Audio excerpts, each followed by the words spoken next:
출애굽기 10장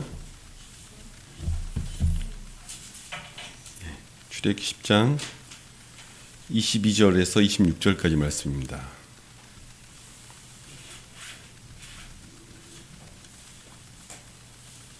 저와 함께 교독하시겠습니다. 제가 먼저 읽겠습니다. 모세가 하늘을 향하여 손을 내밀매 캄캄한 흑암이 3일 동안 애굽 온 땅에 있어서 그동안 사람들이 서로 볼 수 없으며 자기 처소에서 일어나는 자가 없으되 온 이스라엘 자손들이 거주하는 곳에는 빛이 있었더라. 바로가 모세를 불러서 이르되 너희는 가서 여호와를 섬기되 너희의 양과 소는 머물러 두고 너희 어린 것들은 너희와 함께 갈지니라. 모세가 이르되 왕이라도 우리 하나님 여호와께 드릴 제사와 번제물을 우리에게 주어야 하겠고 우리의 가축도 우리와 함께 가고 한 마리도 남길 수 없으니 이는 우리가 그 중에서 가져다가 우리 하나님 여호와를 섬길 것이며 또 우리가 거기에 이르기까지는 어떤 곳으로 여호와를 섬길는지 알지 못함이니이다 하나. 여호와께서 바로의 마음을 완악하게 하셨으므로 그들 보내기를 기뻐하지 아니하고 26절까지였는데요. 다 같이 더 읽으셨습니다. 제가 한 번 더 기도하고 하나님 말씀 나누겠습니다. 하나님 아버지, 우리에게 풍성한 은혜를 더하여 주심을 감사합니다. 주께서 이 등대교회를 지키심과 같이 하나님의 일하심을 날마다 경험하며 바라보기를 원합니다. 이 전을 통하여 이 영혼들이 소생되게 하여 주시고 말씀이 전달되는 그 모든 구석구석마다 하나님의 빛이 임하는 이 등대의 능력을 날마다 역사하는 것을 보게 하여 주시옵소서. 예수님의 이름으로 기원하옵나이다. 아멘. 하나님의 크신 은혜가 여러분 가운데 함께하기를 축원합니다. 계속 그 출애굽 말씀에서 그 부분들을 보면서 대하고 있습니다. 그 10가지 재앙, 그 재앙들에 대하여, 그리고 그 재앙 속에서 제가 이 말씀을 전제로 이야기를 2주를 연속 드렸죠. 어떤 이야기를 드렸냐면 그 바로가 하는 그 말들과 언어 속에 사실 우리를 넘어뜨리려고 하는 사단의 생각이 들어 있습니다. 그래서 결국은 이스라엘 백성들이 그 하나님을 향하여 가고자 하는 그 모든 결단과 의지를 가지고 선택을 하는데 그 선택을 하지 못하도록 한마디 한마디 괴롭히는 자리에 가는 거죠. 그러니까 바로 이야기 같지만 결국 실은 우리가 하나님의 은혜를 향하여 살아가려고 하면 겪어지는 이야기들인 거죠. 처음에 이야기 드렸던 것처럼 너무 멀리는 가지 마. 야, 예배는 드리는데 너무 멀리 가지 마. 이렇게 제안을 했다면, 두 번째 때는 야, 너 혼자 예배 드려. 그런데 니네 자녀들은 데려가지 마. 니네 여자와 자녀는 데려가지 말고 너 혼자 예배 드려. 이걸 얘기했다고 말씀을 드렸습니다. 그런데 이제는 온 땅이 흑암으로 둘러싸인 거예요. 이제는 정말 나라가 망하다 못해 그 어둠으로 다 깔린 거죠. 유대인들만 살아가고 있는 그 고센 땅만 빛이 임한 그 상황 속에 놓인 겁니다. 이 정도 되니까 이제 바로 입장에서 완악하긴 완악한데 한 번씩 지면서 계속 그 완악함으로 이야기를 해나가는 거죠. 이 이후에는 우리가 성경 속에서 보면서 알 수 있는 게 있습니다. 장자의 재앙이 일어나죠. 이 장자의 재앙은 제가 수요예배 때 말씀 나누면서 잠깐 나눴는데요. 출애굽기 4장에 예언을 합니다.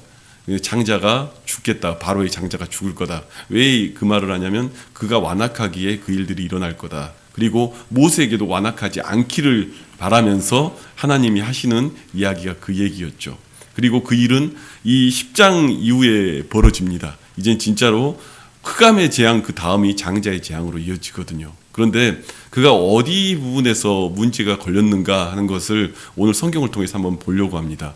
어디에서 걸렸는가? 처음은 우리가 예배를 드리는데 진정으로 주님만을 예배 드리기를 원합니다. 이거 할 때 마귀가 방해한다고 했고, 두 번째는 내가 전도 좀 해보려고 하니까 마귀가 방해를 한다고 얘기를 했죠. 이제는 뭘 갖고 걸고 넘어질까요? 그래, 니네 이제 자녀와 다 데리고 너네 제사 드리고 가라. 이제 이 흑암이 쌓이니까 이제 이 재앙까지 온 거예요. 이제 야, 데리고 가. 이제 데리고 가. 이제는 너희한테 안 되겠다. 데리고 가라. 그런데 뭘 못 가져가게 하냐면요. 너희는 여호와를 섬기되 24절에 보면 양과 소는 머물러 두고 너희 어린 것들은 너희와 함께 갈지니라 라고 얘기하는 거예요. 그러니까 야, 다 가져가. 다 가져가고 다 데려갔는데 뭘 놔두고 가라고요? 여기서 길렀던 양과 소는 다 놓고 가. 무슨 얘기죠? 사실 신앙에 있어서 이 부분을 강조하기가 참 쉽지 않습니다. 왜냐하면 사실 이 부분이 우리들에게도 다 걸림돌이 되기 때문이죠. 다 가져가. 그런데 야, 이 물질은 내 거야가 바로 이 이야기입니다. 이 물질은 내 거야. 아, 그래, 니네 예배는 드려. 헌물은 왜 네가 갖고 가냐? 내가 이거 놓을 때 써야 되는데. 내 안에서 외치는 거죠. 야, 왜 이 헌물을 하려고 그러냐? 교회를 세우기에 헌금을 하려고 그러냐? 이거는 내 거야, 내 소유야. 바로가 그 얘기를 하는 거예요. 내 소유야. 모세가 하는 말은 뭐죠? 이거는 어디에 써야 되는 그 예물이라고 그러죠? 나중에 하나님께 제사 드릴 예물이라고 하는 거죠. 이거는 양과 소를 가져가는 이유는 이것이 예물이고요. 금은 뭐 이런 보화를 가져가는 이유는 뭐 때문에 쓰죠? 나중에 성막을 짓고 성전을 세우는 데 쓰기 위해서 그걸 가져가는 거지. 그러니까 이건 타협을 할 수 없는 마지막 타협점에 온 것이죠. 이 얘기까지 하면요, 참 많은 분들이 야, 설교 속에 그래도 헌금은 꼭 설교 속에 들어가는구나 이렇게 생각하실 수 있어요. 그런데 여러분, 사실 이 우리가 생각할 수 있는 부분이 뭐죠? 물질이 있는 곳에 마음이 있다고 하죠. 사실 어느 순간 우리가 이 물질은요, 제가 성도님들에게 이렇게 말씀드리면은 어떻게 받아들이실지 모르겠지만 물질은 마치 제2의 생명 같습니다. 이거 없으면 마치 죽는 것 같고요. 물질 때문에 많은 싸움이 나고 어려움들을 겪는 일들을 경험하게 됩니다. 제가 예전에 같이 신앙생활했던 그 안수 집사님 중에 한 분이 그 경찰청장을 하고 이렇게 은퇴를 하신 집사님을 같이 이제 교제를 나눈 적이 있어요. 근데 그분도 뭐 이렇게 은퇴하고 한 3년을 내리노는 것 같아요. 그러니까 정말 어떻게 하면 놀까를 갖고 너무 열심히 노시는 거예요. 그래서 제가 그 집사님께 아니, 경찰청장 하셨던 분이 왜 나와가지고 이렇게 노는 것만 찾아다니고 이러시냐고 했더니 그 집사님이 저한테 그 얘기를 하시더라고요. 당신은 그 경찰 생활하면서 그 받는 압박과 그 조직에서 구성된 압박이 너무 힘들고 심하다 보니까 의외로 은퇴하고 3년 이내에 돌아가신 분들이 많대요. 그 압박 속에 살다가 갑자기 편해지니까. 그래서 계획을 짰대. 어떻게 놀까를 계획을 짰대. 어떻게 나를 쉬게 해줄까를 계획을 짰대. 근데 제가 그 얘기를 하려고 하는 게 아니라 그분하고 교제하다가 제가 한 가지 이야기를 들은 게 있습니다. 당신이 경찰청장까지 갈 수 있었던 비밀에 대해 이야기를 하더라고요. 경찰청장까지 갈 수 있었던 비밀은 저는 이거 하나를 알았기 때문에 갈 수 있었습니다라는 이야기를 하시더라고요. 아니, 집사님 뭘 아셨기에 경찰청장까지 가신 거예요? 누가 실종이 됐다고 그러면 이게 가출 사건인지 살인 사건인지를 자기는 금방 알 수 있대요. 이거 하나만 보면 금방 알 수 있대요. 그래서 그걸 파악했기 때문에 너무너무 빨리 자기가 그 상황 속에서 그 사건을 빨리 잡을 수 있었대요. 그럼 어떻게 하냐고. 누가 실종이 됐는데 이게 그냥 실종된 사건인지 가출 사건인지 아니면 살인 강도 사건인지 이걸 어떻게 하냐고 물어봤더니 자기는 그 숱한 공무원 생활 동안 깨달은 게 있는데 돈하고 관련되면 살인 사건이래요.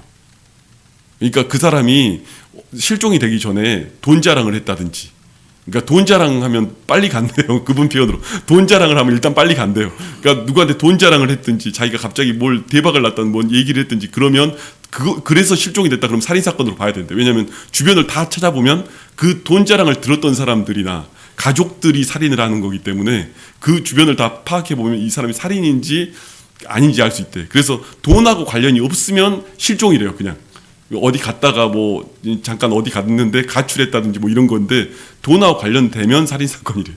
그래서 당신은 너무 쉽게 그런 걸 빨리빨리 찾았대요. 사람이요, 돈 때문에는 살인도 하더래요. 그래서 자기가 경찰청장을 오래 했대요. 그 자리까지 갈 수 있었대요. 사람이 사실 돈에 대한 부분이 걸리면 그렇습니다. 참 무섭죠. 참 무서운데 사실 그래서 여러분들이 헌물하고 헌신하고 하는 것들이 너무너무 어려운 걸 알아요. 이게 얼마나 어렵습니까? 그렇지만 하나님은 여러분에게 뭘 요구하신 줄 아십니까? 돈을 요구한 게 아니라 여러분의 마음을 요구하는 거예요. 여러분의 마음을 요구한 거죠. 저는 등대교회 와서 우리 정장로님하고 이야기 나누면서 행복했고 좋았던 부분이 있습니다. 저도 신학적으로 그게 맞다고 생각하거든요. 주보에 헌금 그거 안 적는 거. 그리고 헌금 뒤에서 그냥 저렇게 하는 거. 왜냐면요, 그거 한다고 막 이렇게 사람들 쥐어짠다고 뭐 그게 하나님이 보시기에 좋겠습니까? 저는 그렇게 생각을 해요. 모르죠. 저랑 생각이 다를 수도 있지만 저는 그렇게 생각을 해요. 더 중요한 것은요, 하나님은요, 여러분 한 분 한 분의 마음을 받기를 원하시는 거죠. 사실 이 바로가 그것을 가지고 넘어뜨리려고 이야기한 거야. 야, 니네 이거 돈 내 거야. 향락을 위해 써야지. 야, 돈 내 거야. 이거 너네 놀고 여유 부리고 그거에 써야지. 왜 그걸 하나님의 전에 다 갖다 바치냐. 우리 이 얘기요, 너무 듣기 싫습니다. 많이 듣습니다. 아유, 교회가 뭔데 교회에다가 그걸 다 때려박고 그렇게 살아. 그런데 여러분, 모세의 선택은요, 이 부분마저도 타협하지 않는 거예요. 왜냐면요, 이 물질을 내가 쓰기 위해서가 아니라 하나님께 예배하기 위해서, 하나님께 드려지기 위해서, 하나님께 내어놓기 위해서 이 자리로 가져가는 거죠. 사실 여러분, 우리에게 주님이 원하시는 것은 그 마음입니다. 물질에 대한 이야기가 아니라 그 마음을 받기를 원하시는 거죠. 저희가 이렇게 하나님의 일들과 사역들과 그 모든 과정들 속에 가다 보면 사실 우리가 이 마귀의 세계에서 벗어나려고 하면 우리에게는 이 순차적인 조건들이 우리에게 닥쳐와요. 그런데요, 여러분, 힘으로나 능으로나 하는 것이 아니라 성령의 능력으로만 이 일이 가능한 겁니다. 성령이 주장하면요, 내가 예배를 진짜 다른 것과 구분해 드리기를 원하게 되고요, 성령이 나에게 힘을 주면 우리에게 정말로 그 영혼들을 살리겠다는 뛰어드는 마음들이 생기고요, 하나님 위해서 내가 무엇을 할까를 고민하기를 시작하는 거죠. 내가 주를 위하여 어떤 삶을 살까? 내가 주를 위하여 무엇을 바칠까? 내가 주를 위하여 어떤 인생을 드릴까? 이 고백들을 하기 시작하는 거죠. 그 고백 속에서 오늘 우리가 교회 가운데 있는 것 아니겠습니까? 사실 저는 여러분들이 하는 그 모든 모습들 보면 너무 귀하고 감사해요. 그렇지만 그럼에도 불구하고 이런 설교를 드린 이유는 말씀이 지금 우리에게 이 얘기를 하고 있기 때문이죠. 말씀이 우리에게 이 방향 속에서 이야기하기 때문이죠. 저는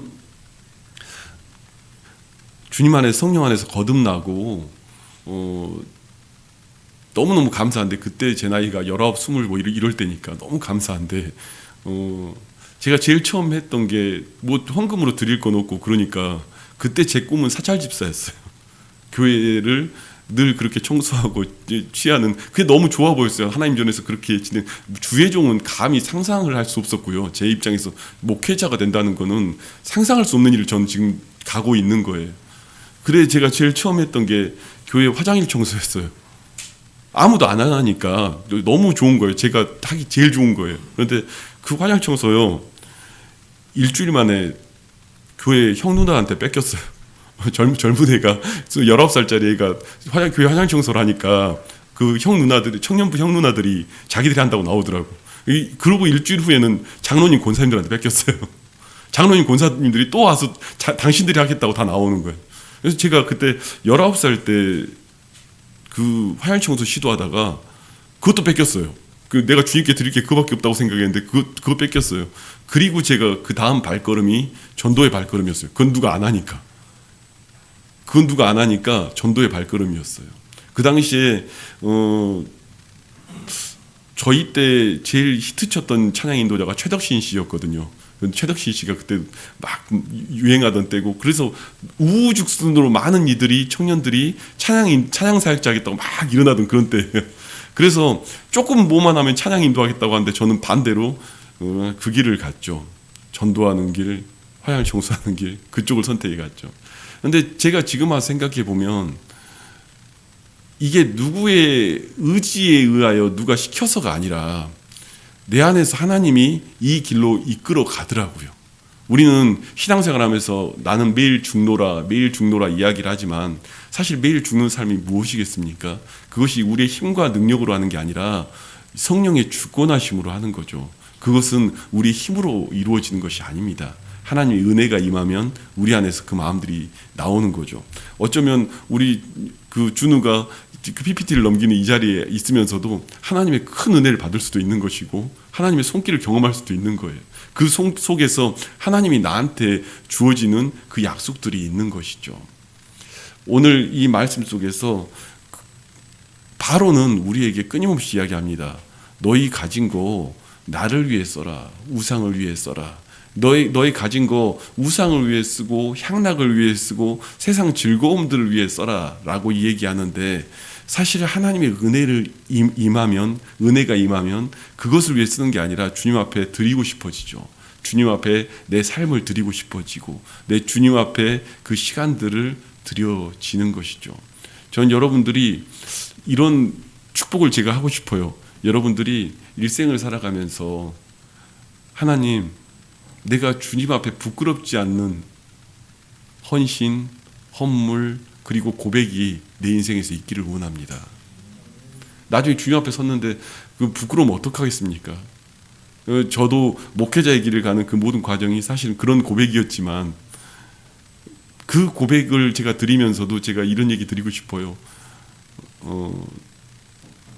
저는 내세의 소망을 믿고 저 천국에 대한 소망을 가지고 있습니다. 그날 갔을 때 부끄럽지 않는 하나님의 종으로 또 하나님의 자녀로서 고백하고 싶습니다. 그러한 고백을 오늘 또 우리가 걸어가는 거죠. 그런데 이 유혹이 얼마나 큰지 몰라요. 그래서 오죽하면 마지막 선에 이 유혹이 있는 거예요. 그 물질을 주님 앞에 드리는 게 아니라 너를 위해 써라. 너 주님 앞에 드리는 게 아니라 우상을 위해 써라. 그 얘기가 이 말씀 가운데 담겨 있는 것이죠. 제가 전에 평안교회 있을 때 그 자매님도 저희 그 앱에 저희 설교 구독을 늘 하셔서 보시는 분이니까 제가 편하게 말씀을 드리겠습니다. 한 집사님이 50대 중반 세 가족에 가까운 분이 저를 찾아오신 거예요. 한 번은 앱에 맞췄는데 찾아오셔서 저한테 질문을 하시는 거예요. 목사님, 11조는 왜 해야 됩니까? 라는 질문을 저한테 하시는 거예요. 그래서 근데 이게 사실 목사도 감이 있잖아요. 이렇게 쳐다보는데 표정이 이게 하루 이틀 고민해서 저한테 온 게 아닌 거예요. 그러니까 예전 같으면은 11조 하면은 복 받는다 뭐 이런 얘기를 하면 끝날 것 같은 상황이었는데, 이분이 그냥 어설프게 고민하고 온 게 아니라 목사한테 질문 하나 들고 오는데 며칠 고민하다 오신 그 표정과 느낌이에요. 제가 그냥 그분 앞에 살살 말할 수 없어서 제가 이 말씀을 가지고 이야기를 전했습니다. 제가 주보 아랫부분에다가 적어놨는데요. 창세기 14장 18절에서 20절 말씀인데요. 함께 읽으실 수 있을까요? 함께 읽겠습니다. 시작. 살레망 멜기세덱이 떡과 포도주를 가지고 나왔으니 그는 지극히 높으신 하나님의 제사장이었더라. 그가 아브라함에게 축복하여 이르되 천지의 주제이시오 지극히 높으신 하나님이여 아브라함에게 복을 주옵소서. 너희 대적을 내 손에 붙이신 지극히 높으신 하나님을 찬송할지로다 하매 아브라함이 그 얻은 것에서 10분의 1을 멜기세덱에게 주었더라. 아멘. 제가 이 말씀을 가지고 그분께 이야기를 드렸어요. 11조 누가 하는 거냐면요, 아브라함이 조카로 옷을 구하기 위해서 그 가나안의 5종족 사이에 그 속에 들어가서 318명의 자기 군사들을 거느리고 가서 롯과 그의 식솔과 그 모든 잃었던 것을 찾아서 돌아오다가 멜기세덱 제사장을 만납니다. 그런데 멜기세덱 제사장을 만났는데 이 모든 것이 그 하나님의 제사장 앞에 서니까 이 모든 것이 하나님의 것이었습니다라는 것이 고백되어지고, 그래서 그 모든 가진 것에 이 모든 것이 전부이지만 전부가 다 주님이 허락하신 거지만 10분의 1을 돌려드리겠습니다라고 고백한 게 11조의 고백입니다. 11조는요 누가 하는 거냐면요, 잃었던 조카 롯을 찾은 사람이 하는 겁니다. 잃었던 교회를 찾은 사람이 하는 겁니다. 잃었던 구원을 찾은 사람이 하는 겁니다. 잃었던 생명을 찾은 사람이 하는 겁니다. 잃었던 삶의 은혜를 찾은 사람이 하는 겁니다. 잃었던 감동을 찾았던 사람이 하는 게 11조입니다. 도저히 찾아올 수 없는 그 모든 것들을 찾아와서 하는 아브라함의 고백이 이 고백입니다. 자매님, 뭘 찾았습니까? 제가 그렇게 물으면서 얘기했어요. 잃었던 교회를 찾았습니까? 잃었던 구원을 찾았습니까? 잃었던 회복을 찾았습니까? 그러면 하는 겁니다. 그 자매님이 그리고 기쁜 마음 표정으로 돌아가셨어요. 그 다음 주에 그 행정장로님이 연락이 온 거예요. 11조를 2천만 원을 하신 거예요, 이분이. 그래가지고 갑자기 그 행정장로님이 그 자매님에게 연락을 했대요. 영을 하나 잘못 쓴 것 아니냐. 그 자매님 맞다고, 11조 맞다고 고백을 한 그 얘기를 제가 들은 기억이 있습니다. 사실 어찌 보면 누군가에게는 11조의 의미가 학술적이고 신학적인 얘기로 다가올 수 있지만, 사실 성경 속에서 우리에게 하고 있는 이야기는 하나님 앞에 어떻게 고백 드려지느냐, 그리고 어떤 마음으로 내가 그 가운데 들어가느냐에 대한 이야기가 담겨 있는 거죠. 어떤 마음으로 내가 하나님 앞에 서는가에 대한 그 이야기가 우리에게 담겨져 있는 것이죠. 사실 주님은 여러분에게 막 억지를 써서 막 내라고 하는 헌금을 바라는 것이 아닙니다. 그러나 여러분이 영의 감동과 하나님의 크신 은혜를 경험한다면 그 앞에서 진정한 마음으로 고백하기를 원하시는 거죠. 그 액수의 문제를 말하는 게 아니라 그 마음의 진정한 고백을 원하신다는 말입니다. 우리는 그 액수에 놀랄 때도 있어요. 그러나 저는 그 자매님의 표정에 더 감동을 했어요.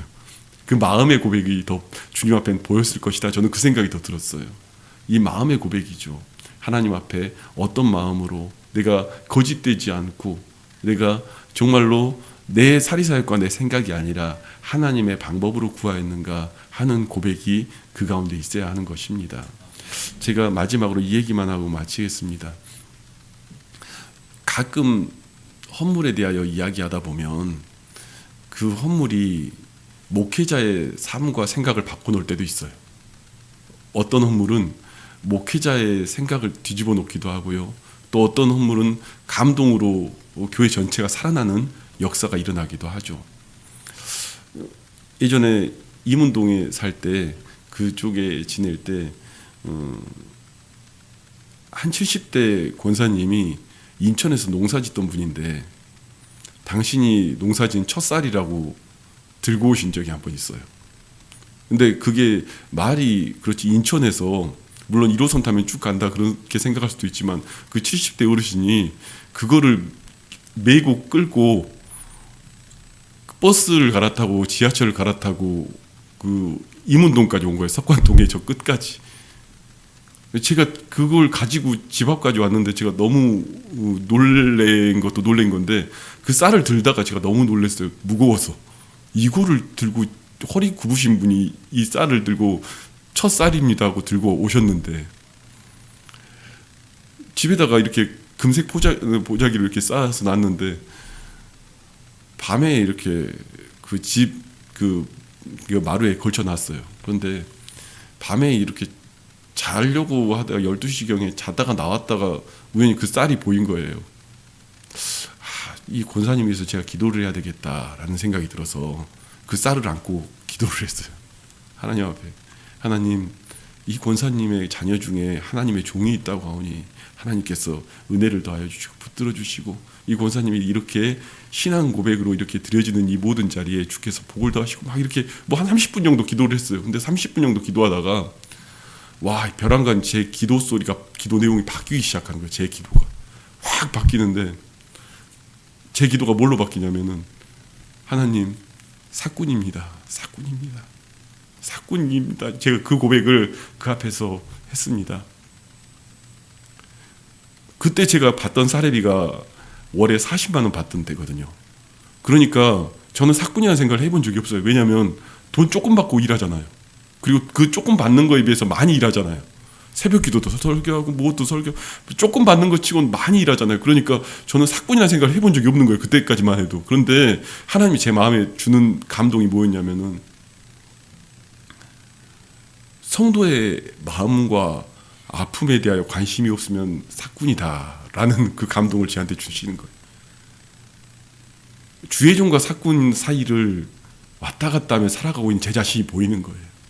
누군가에겐 관심을 가졌다가 어느 순간 내 마음에 그 관심이 떨어졌다가 어느 순간 내가 사는 것에 바빠서 생각을 잃었다가, 제가 그 쌀을 안고 기도하다가 하나님이 저를 회개를 시키는데, 사꾼입니다. 하나님, 사꾼입니다. 내가 받은 만큼도 못하는 사꾼입니다. 때로는 어떤 헌물은 이 교회를 바꾸고요. 목회자의 생각을 바꾸기도 합니다. 하나님의 일들은 하나님의 일의 방식으로 하는 것이죠. 그래서 여러분, 마음의 고백이 무엇이냐가 하나님이 받으시는 그 고백의 이야기가 되는 것이죠. 전 여러분이 그 어떤 업무가 어떤 자리에 나갈 때 그 마음을 주 앞에 고백할 수 있기를 바랍니다. 우리가 사도행전에 보면 아나니아 삽비라 뭐 이야기도 나오고 여러 가지 이야기 나오지만 주님을 만홀히 여기며 속일 수는 없습니다. 자꾸 그런 쪽으로 가면 사실은 하나님은 거지가 아니기에 그거 받으려고 하는 분이 아닙니다. 우리 주님은 당신을 이름을 헛되이 말하는 것을 원하지 않습니다. 단지 하나님이 진짜 원하시는 것은 여러분의 마음이 담겨 있는 그 자리인 것이죠. 저는 어쩌면 이 출애굽에 담겨져 있는 그 바로의 이야기, 그리고 모세가 마지막까지 이것을 주의 전을 위하여 쓰겠다고 하는 이 고백이, 그리고 타협하지 않는 이 고백이 사실 우리들 속에서 날마다 일어나야 하는 하나님의 이야기들이죠. 저는 그 은혜가 저 여러분 가운데 있기를 축원합니다. 그 은혜로 기도하며 우리의 고백이 있는 이 예배가 되기를 원하고요. 우리의 고백이 있는 헌신의 고백들이 되기를 원하고요. 영혼을 살리는 하나님의 전이 되기를 주님의 이름으로 축원합니다. 이 시간 우리 기도하시는데요. 하나님, 우리 가운데 주의 은혜를 더하여 주셔서 우리의 마음을 드리는 이 예배가 되게 하여 주시고, 마음을 드리는 그 고백이 되게 하여 주시고, 하나님의 손길이 역사하는 이 시간 되도록 역사해 달라고, 내 심령을 주 앞에 드립니다. 내 마음을 주 앞에 드립니다. 내 삶을 주 앞에 드립니다. 함께 고백하며 기도하겠습니다.